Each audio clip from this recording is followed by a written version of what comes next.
सभी को नमस्कार।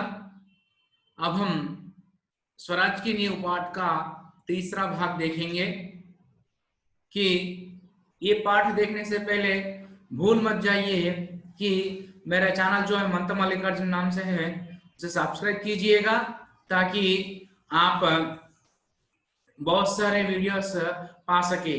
कि जैसे कि मैं व्याकरण के वीडियोस भी कर रहा हूं और अन्य हिंदी से संबंधित वीडियोस भी आपको मिल जाएंगी।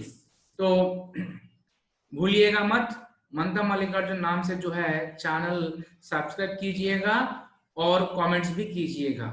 धन्यवाद। अभी हम पाठ शुरू करेंगे कि जूही कह रही है, जानती हूँ महारानी, हम विलासिता में डूब गए हैं। कि झांसी लक्ष्मीबाई से जूही कह रही हैं, हाँ महारानी, हम विलासिता में डूब गए हैं, यानी हम युद्ध को भूलकर विलासिता में डूब गए हैं। तभी मुस्कुराती हुई वहां मुंदर प्रवेश करती है और मुंदर कह रही है कि कौन कहता है कि हम विलासिता में डूब गए हैं। विलासिता में तो डूबे हैं राव साहब, बांदा के नवाब सेनापति तात्या। तो मुंदर कह रही है कि हम नहीं विलासिता में डूब गए, मगर विलासिता में डूब गए हैं राव साहब और बांदा जो राज्य है, जो प्रांत है, उसके नवाब सेनापति तात्या तोपिया विलासिता में डूबे हैं, हम नहीं, ऐसा मुंदर कह रही है। जूही सहसा यानी अचानक कह रही है कि नहीं मुंदर, सेनापति नहीं। मुंदर मुस्कुराती है और ओह समझी, तुम तो उनका पक्ष लोगी ही। कि मुंदर ने कहा कि हाँ मैं समझी, तुम्हारी जो बात है मैं उस बात को समझी कि तुम उनका ही समर्थन, यानी तुम सेनापति का ही पक्ष लोगी। जूही दृढ़ स्वर में, मैं उनका पक्ष नहीं लेती, लेकिन जो तथ्य है उसको छिपाया नहीं जा सकता। सरदार तात्या राव साहब को अपने तन मन का स्वामी मानते हैं। कि जूही कह रही है कि मैं उनका पक्ष नहीं ले रही हूं, जो सच है मैं उसी को बता रही हूं। और सरदार तात्या जो है राव साहब को हमेशा से अपना स्वामी यानी अपना गुरु मान रहे हैं और तुम उनको अपना स्वामी मानती हो, ऐसा कहकर मुंदर जूही से कह रही है। जूही, हाँ मैं उनका स्वामी मानती हूँ और मानती भी रहूंगी, ऐसा जूही ने मुंदर से कहा। लेकिन उनसे भी अधिक मैं महारानी को अपना स्वामी मानती हूँ और महारानी से भी बढ़कर मैं अपने देश को स्वामी मानती हूँ। फिर से जूही कह रही है कि मैं राव साहब को छोड़कर, राव साहब के अलावा, राव साहब से बढ़कर महारानी को अपना स्वामी मानती हूँ और महारानी से बढ़कर मैं अपने देश को अपना स्वामी मानती हूँ। देश के लिए सरदार को भी टुकरा सकती हूँ और टुकरा भी चुकी हूँ इससे पहले ही, ऐसा जूही मुंदर से कह रही है। తెలుగులో చూడండి, జూహీ ఈ విధంగా అంటుంది, మహారాణి నాకు తెలుసు మనము వినోద ప్రియులమై ఉన్నాము. అప్పుడే నవ్వుతూ ముందర్ అనే ఆమె అక్కడికి ప్రవేశించడం జరిగింది.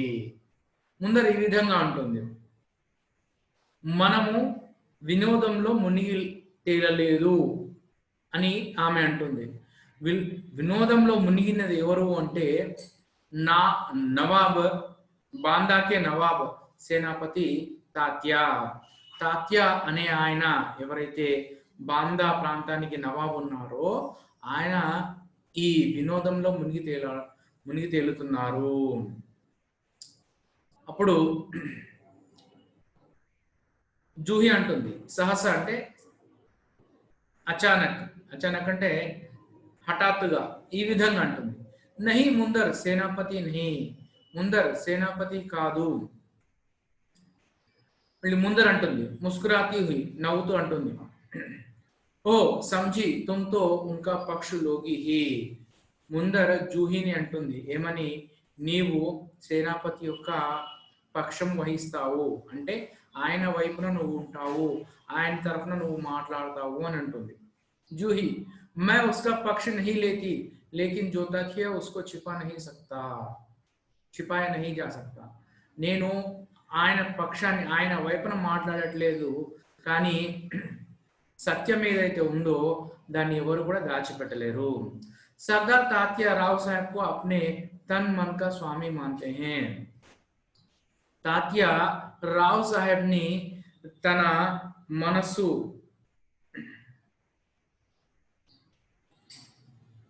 రావ్ సాహెబ్ ని తన మనసారా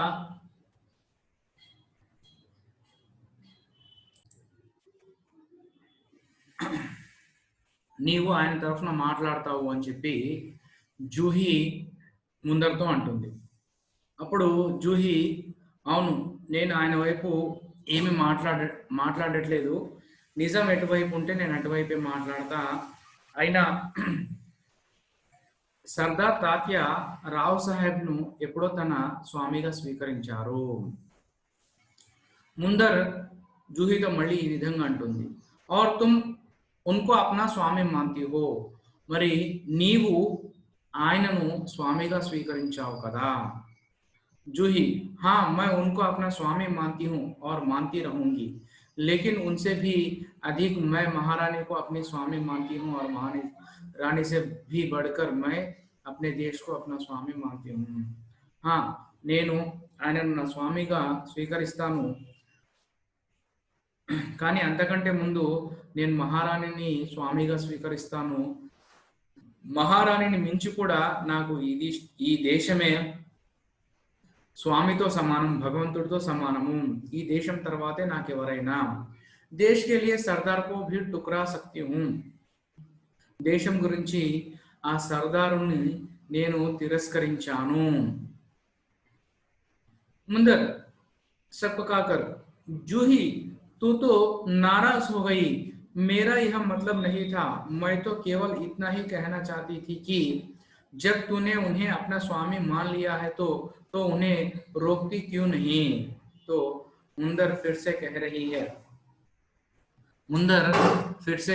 है कि तुम क्रोधित मत हो, क्योंकि मेरा मतलब यह नहीं था कि तुम्हें क्रोधित करना, मगर मैं तो इतना कहना चाहती थी कि जब तुम उन्हें स्वामी मानते हो तो क्यों नहीं उन्हें रोकती कि जो ऐशो आराम कर रहे उससे क्यों नहीं रोकती.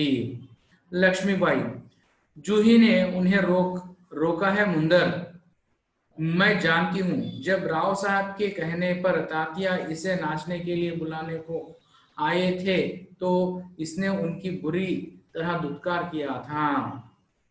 तो लक्ष्मीबाई जी कह रहे हैं कि जूही ने पहले से ही उन्हें रोका है मुंदर, कि मैं जानती हूँ जब राव साहब के कहने पर तात्या मुंदर को नाचने के लिए बुलाया था तो मुंदर ने बुरी तरह से उसे अस्वीकारा था, यानी बुरी तरह से तिरस्कार किया था. हाँ रानी, जूही कह रही है, हाँ रानी, मैं स्वराज के लिए नाच सकती हूँ, बराबर नाचती रही हूँ, परंतु विलासिता में डूबने के लिए अपनी कला को किसी के गले की फांसी नहीं बना सकती हूँ. जो मुझको ऐसा करने के लिए कहते हैं उनको मैं ठोकर ही मार सकती हूँ. हाँ, मैं नाचती हूँ मगर अपनी कला का प्रदर्शन करने के लिए नाचती हूँ, मगर मेरी कला से अगर किसी को हानि पहुंच रही है या तो फिर मेरी कला से स्वराज्य के लिए कुछ धोखा हो रहा है तो मैं बराबर उसे ठोकर मार सकती हूँ। फिर से लक्ष्मीबाई कह रही है दीर्घ निश्वास लेकर, ठोकर ही तो नहीं मार सकती जूही, यही दर्द तो हमें कचोट रहा है। अगर ठोकर मारकर हम उनकी मदहोशी दूर कर सकते तो बात ही क्या थी। लक्ष्मीबाई कह रही है कि ठोकर नहीं मार सकती जूही, यही दर्द हमें, यही बाधा है हमें, क्योंकि अगर ठोकर मारने से मदहोशी दूर यानी कि उनकी मस्ती दूर हो सकती तो बात और भी क्या थी, मगर ऐसा नहीं है। जूही कह रही है भाई साहब मैं औरों की बात नहीं जानती, मुझे आज्ञा दीजिए, मैं ठोकर मारने को तैयार हूँ। ऐसा कहकर जूही लक्ष्मीबाई से कह रही है मुंदर और मैं भी तैयार हूँ भाई साहब, चलो हम सब चलकर उनकी नींद हराम कर दें। और मुंदर कह रहे हैं कि मैं भी तैयार हूँ, हम सब जाकर उन्हें उन्हें इस युद्ध के लिए तैयार करें। नहीं मुंदर नहीं, हम उनकी नींद हराम नहीं कर सकते, अब तो दुश्मन की ठोकरें ही उनको उस नींद से जगा सकती हैं। हाँ लक्ष्मीबाई कह रही कि अब हमें जो है अब हमें किसी को ठोकर मारने की जरूरत नहीं है, आवश्यकता नहीं है, क्योंकि दुश्मन की जो ठोकरें हैं वही ठोकरें उनको जो है युद्ध के लिए तैयार कर सकते हैं। दुश्मन की ठोकर, यह आप क्या कह रहे हैं? जूही ने कहा। लक्ष्मीबाई हाँ हाँ जूही, दोस्त की ठोकर अविश्वास की खाई को और भी चौड़ा कर देती है। क्या तुम नहीं जानती कि हम एक दूसरे को किस दृष्टि से देखते हैं? क्या ऐसी स्थिति में मेरे कुछ कहने से शंकाओं की घटा और भी गहरा नहीं उठेगी? हाँ लक्ष्मीबाई कह रही है कि दुश्मन की ठोकर से भी शत्रु की जो है ठोकर जल्दी जगा सकती है हमारे इन लोगों को। और भाई साहब ठीक कहती हैं, शंकाएं अविश्वास पैदा करेंगी और उस अविश्वास से उत्पन्न निराशा को दूर करने के लिए पायल की झंकार और भी झनक उठेगी। श्रीखंड और लड्डुओं पर जान देने वाले ब्राह्मणों के आशीर्वाद का स्वर और भी तेज हो उठेगा। सहसा कहीं दूर तोपों का स्वर उठता है कि मुंदर कह रही है कि हाँ लक्ष्मीबाई साहब आप ठीक कह रहे हैं कि शंकाएं अविश्वास पैदा करेगी, मगर पायल की झंकार जो है अब झनक उठेगी और हमें आशीर्वाद देने वाले ब्राह्मण भी अब आशीर्वाद देने के लिए तैयार होंगे। अचानक कहीं से तोपों का आवाज सुनाई दी। लक्ष्मीबाई कह रही है और जूही तू अगर तात्या को खोज सके तो तुरंत उन्हें यहाँ आने के लिए कहना। ऐसा लक्ष्मीबाई ने जूही से कहा। जूही खोज क्यों नहीं सकती है? आपकी आज्ञा होने पर मैं उन्हें पाताल से भी खींचकर ला सकती हूँ। ऐसा जूही लक्ष्मीबाई से कह रही है। जाने को मूर्ति है कि रघुनाथ राव तेजी से प्रवेश करते हैं। इतने में रघुनाथ राव, महारानी आपने सुना? ऐसा रघुनाथ राव ने महारानी से कहा। लक्ष्मीबाई क्या रघुनाथ? लक्ष्मीबाई ने कहा रघुनाथ महारानी, जनरल रोज की सेना ने मुरार में पेशवा की सेना को हरा दिया। यह सूचना रघुनाथ राव ने महारानी लक्ष्मीबाई को दी। जूही काम कर, क्या पेशवा की सेना हार गई? जूही ने कहा। लक्ष्मीबाई पेशवा की सेना हार गई, यह अच्छा ही हुआ, अब पेशवा की आंखें खुलेंगी। रघुनाथ अपनी सेना को तैयार होने की आज्ञा दो। रोज ग्वालियर का किला नहीं ले सकेगा। लक्ष्मीबाई कह रही है कि पेशवा की सेना हार गई तो यह बात अच्छी बात है, क्योंकि अब पेशवा की आंखें खुल जाएंगी, यानी अभी पेशवा युद्ध के लिए तैयार हो जाएगा। और रघुनाथ राव, तुम अपनी की सेना को तैयार होने के लिए आज्ञा दो। अब रोज यानी ब्रिटिश अधिकारी जो रोज है वे ग्वालियर किला को नहीं ले सकेंगे, क्योंकि हम उनका सामना करेंगे। लक्ष्मीबाई ऐसा कह रही है। रघुनाथ, मैं जानता हूं वह कभी नहीं ले सकेगा। मैं अभी सेना को कूच के लिए तैयार करता हूं, केवल आपको सूचना देने के लिए आया था। ऐसा रघुनाथ राव कह रहे हैं कि ये कहा रघुनाथ राव ने, मैं जानता हूं वह कभी हमसे ग्वालियर का किला नहीं ले पाएंगे। मैं अभी मेरी सेना को कूच के लिए यानी युद्ध के लिए तैयार करता हूं। मैं केवल आपको सूचना देने के लिए यहाँ आया था। लक्ष्मीबाई, और जूही तुम भी जाओ। सहसा बाहर देखकर यानी अचानक बाहर देखकर लक्ष्मीबाई ने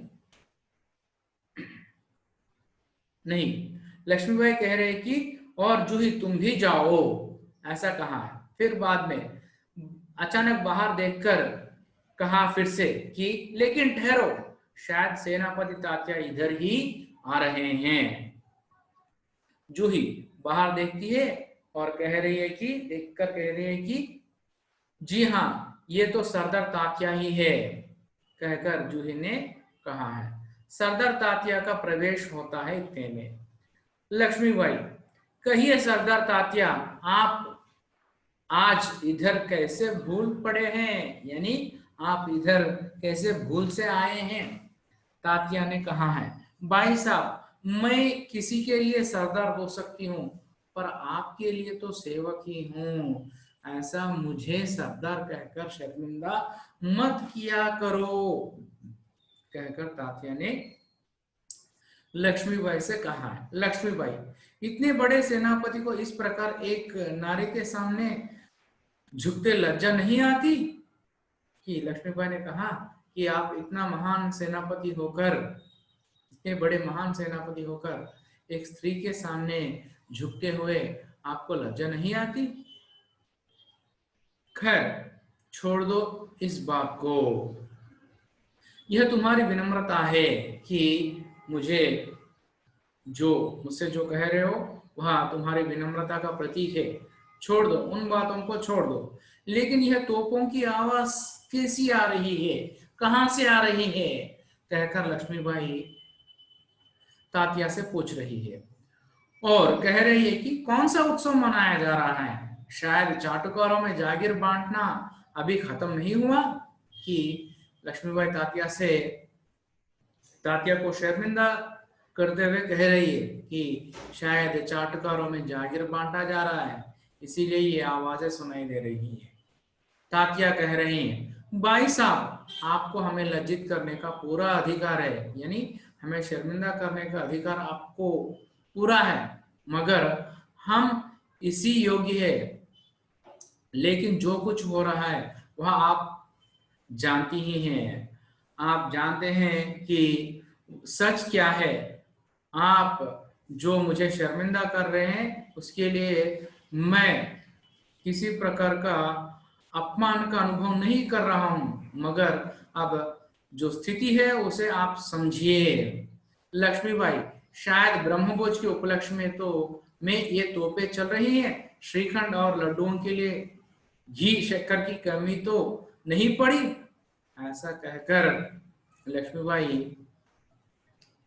तात्या को एक व्यंग्य रूप में वे चिढ़ा रहे हैं, यानी व्यंग्य रूप से उन्हें शर्मिंदा कर रहे हैं।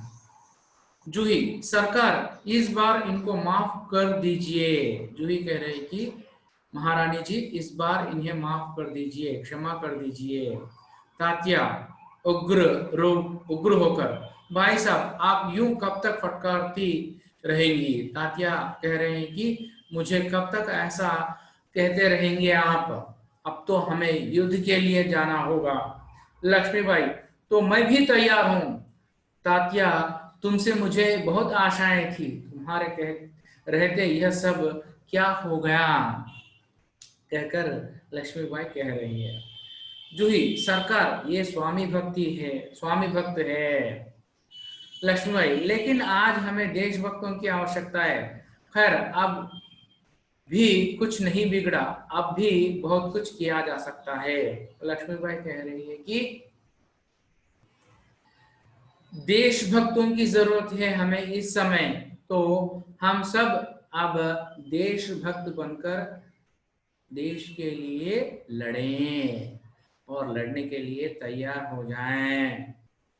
तात्या, इसलिए तो आया हूं भाई साहब, आप जो कहेंगी वही करूंगा। जो योजना यानी जो उपाय बताएंगे बनाएंगे वही मैं उनका अनुसरण करूंगा, उसी पर मैं चलूंगा, ऐसा कहकर तात्या ने कहा।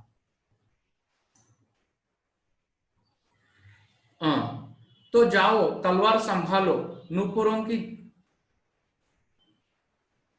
की झंकार के स्थान पर तोपों का गर्जन होने दो। भूल जाओ राग रंग, याद रखो हमें स्वराज्य लेना है, हमें रणभूमि में मौत से जूझना है। कि वे कह रहे हैं कि अब जाओ जाके युद्ध के लिए तैयार हो जाओ। जो राग रंग जो भी है, मतलब ये मस्ती को छोड़कर, ये विलासिता को छोड़कर युद्ध के लिए तैयार हो जाओ। और रणभूमि युद्ध भूमि में हमें मृत्यु से खेलना होगा। तात्या, महारानी आपकी जय हो, मैं युद्ध के लिए तैयार होकर ही आया हूं, ऐसा कहकर तात्या लक्ष्मीबाई से कह रहा है। लक्ष्मीबाई, जानती हूं, लेकिन सेनापति इस बार यह याद रखना कि यदि दुर्भाग्य से विजय न मिल सकी तो तुम्हें सेना और सामग्री दोनों दुश्मन के घेरे से निकालकर ले जाना है। हाँ, लक्ष्मीबाई कह रही है कि हाँ, अगर इस बार हमें विजय न मिल सकी, अगर हम विजय नहीं हुए, तो हमारी सेना को लेकर और सामग्री दोनों को लेकर दुश्मनों से दूर जाना होगा। लक्ष्मीबाई ने तात्या से कहा। तात्या, ऐसा ही होगा, कहकर कहा है। तात्या, मेरा मन कहता है कि यह मेरे जीवन का अंतिम युद्ध है। लक्ष्मीबाई तात्या से कह रही है कि तात्या, मेरा मन कहता है कि यह मेरे जीवन का अंतिम युद्ध है। जीत हो या हार, मुझे किसी बात की चिंता नहीं, चिंता केवल इस बात की है हमारी वीरता कलंकित ना होने पाए, कि हम जो लड़ रहे हैं भविष्य में, हमारी इस लड़ाई को लेकर हमें कोई बदनाम न करे, ऐसा मैं आशा करती हूं, कहकर लक्ष्मीबाई ने कहा। तात्या, भाई साहब, वीरता आपको पाकर धन्य है, आपके रहते कलंक हमारी छाया को भी नहीं छू सकेगा, आज्ञा दीजिए, प्रणाम, कहकर तात्या ने लक्ष्मीबाई से कहा कि भाई साहब, वीरता आपको पाकर धन्य है, यानी आप एक महान वीर नारी है, और आपके होते हुए हम पर जो है कोई कलंक नहीं लगा सकता है, और आप आज्ञा दीजिए। लक्ष्मीबाई, प्रणाम तात्या, मैं सीधी युद्ध भूमि में जा रही हूँ, देर न लगाना। तात्या चला जाता है। लक्ष्मीबाई कह रहे हैं कि मैं प्रणाम तात्या, मैं अब युद्ध भूमि जा रही हूँ, सीधा यहाँ से, आप देर मत कीजिए। मुंदर, सरकार, आज मैं बराबर आपके साथ रहूंगी, कहकर मुंदर कह रही है, जूही भी कह रही है, और मैं तोप खाना संभालूंगी, तोप खाना मैं संभालूंगी करके जूही कह रही है। लक्ष्मीबाई, और हम सब मिलकर या तो स्वराज प्राप्त करके रहेंगे या स्वराज की नींव का पत्थर बनकर रहेंगे, कहकर सब लोगों ने प्रतिज्ञा की। ऐसा प्रतिज्ञा करते ही पर्दा गिरता है और नाटक की समाप्ति होती है।